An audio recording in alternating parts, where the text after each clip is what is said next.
হয়েছে গত 54 বছর ধরে, কিন্তু মাওলানা ভাসানীরা না থাকলে শেখ মুজিব কখনো তৈরি হতে পারত না।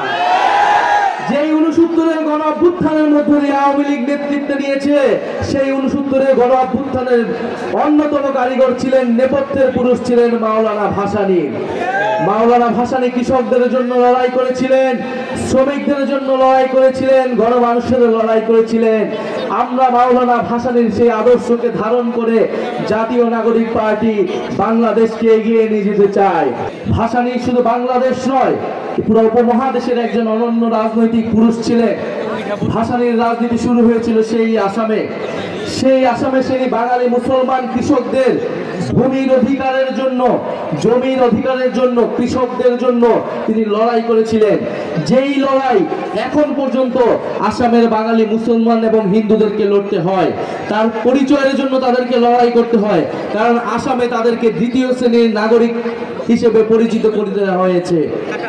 ফলে মাওলানা ভাসানী যেই লড়াই শুরু করেছিলেন আসামে, যেই লড়াই শুরু করেছিলেন এই টাঙ্গাইলে, যেই লড়াই শুরু করেছিলেন এই পূর্ববঙ্গে, সেই লড়াই কিন্তু আজও প্রাসঙ্গিক। মাওলানা ভাসানী প্রথম ব্যক্তি যিনি পাকিস্তানি শাসক গোষ্ঠীদের বিদায় ঘোষণা করেছিলেন কাকমারি সম্মেলনের মাধ্যমে। তিনি প্রথম রাজনৈতিক ব্যক্তি যিনি বুঝেছিলেন পাকিস্তানি শাসক গোষ্ঠীর সাথে আমাদের থাকা সম্ভব নয়।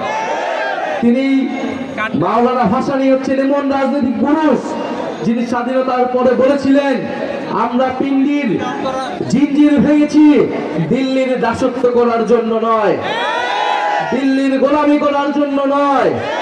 তিনি একাধারে ব্রিটিশ উপনিবেশের বিরুদ্ধে লড়াই করেছিলেন, পিণ্ডির আধিপত্যবাদের বিরুদ্ধে লড়াই করেছিলেন, দিল্লির আধিপত্যবাদের বিরুদ্ধে লড়াই করেছিলেন। মাওলানা ভাসানী আমাদের ফারাক্কা লং মার্চে নেতৃত্ব দিয়েছিলেন। আমাদের যে নদীর অধিকার, পানির অধিকারের জন্য যে আমাদেরকে লড়াই করতে হবে, সেই লড়াইয়ের সূচনা করেছিলেন মাওলানা ভাসানী।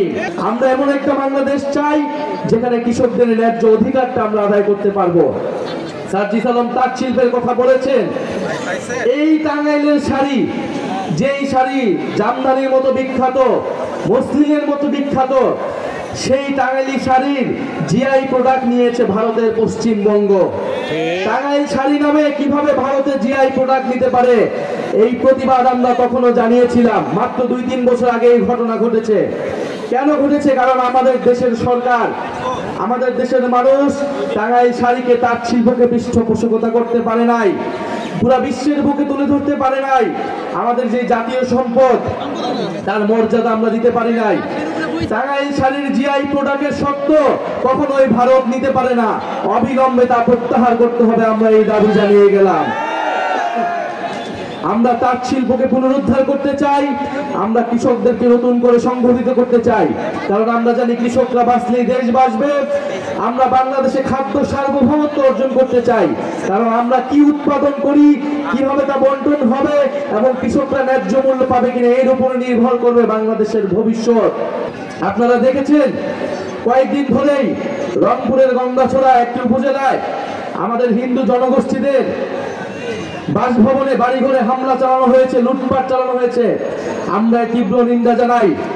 ধর্ম অবমাননার অভিযোগে আমাদের নবীজিকে সেখানে কটূক্তি করা হয়েছে। আমাদের নবীজিকে যদি কেউ কটূক্তি করে, আমাদের ধর্মকে যদি কেউ অবমাননা করে, আমরা অবশ্যই তার বিচার চাই।